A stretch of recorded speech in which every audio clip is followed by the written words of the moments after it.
को रोकना चाहेंगे। इस वक्त की बड़ी खबर का रुख करते हैं। बड़ी खबर है, देश में बड़ी सियासी हलचल, और ये हलचल बढ़नी है। ये हलचल इसलिए बढ़नी है क्योंकि नीतीश कुमार का उप प्रधानमंत्री का ऑफर देगा INDIA। ये देखिए, एक तरफ चंद्रबाबू नायडू जिनको NDA में संयोजक बनाने की बात, और दूसरी तरफ नीतीश कुमार को उप प्रधानमंत्री बनाने का जिक्र, और ये सियासत बढ़ती हुई।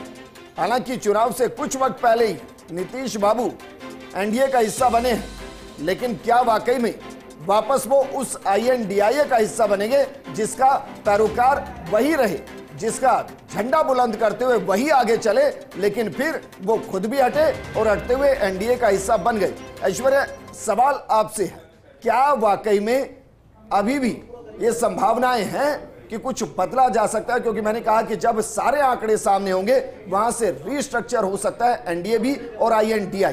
देखिए विजेंद्र, एक गाना याद आता है, किस्मत की हवा कभी नरम कभी गरम, कभी नरम गरम कभी नरम गरम।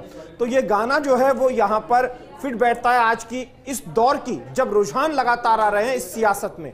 यहाँ पर मौसम वैज्ञानिक के तौर पर नीतीश कुमार को माना जाता है। सियासी गलियारों में ऐसा कहा जाता है कि नीतीश कुमार जानते हैं कि मुझे किस तरफ जाना है, और नीतीश कुमार अच्छे से जानते हैं कि मुझे दूसरे को किस तरफ ले जाना है। तो ये तो अभी जल्दबाजी हो जाएगी कि नीतीश कुमार किस तरफ जाएंगे।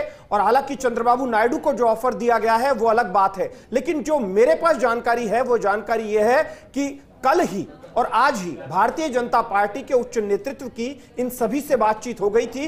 दूसरी जानकारी, जिस तरीके से एग्जिट पोल आए थे, एग्जिट पोल की बात को आप और हम अच्छे से समझ पाते हैं कि एग्जिट पोल कई बार झुटलाए भी गए हैं, लेकिन जब ग्राउंड पर एक रिपोर्ट ली जाती है तो स्थितियां कुछ अलग होती है। ग्राउंड की रिपोर्ट की उन स्थितियों के लिहाज से तैयारी दोनों ही पार्टियों ने की होगी। यही कारण है कि हालांकि भारतीय जनता पार्टी प्रदेश मुख्यालय में ढोल नगाड़े आ गए थे, टाइम पर बज नहीं पाए वो अलग बात है, लेकिन मैं यहां एक और सवाल इनसे करूंगा शैलेंद्र जी से।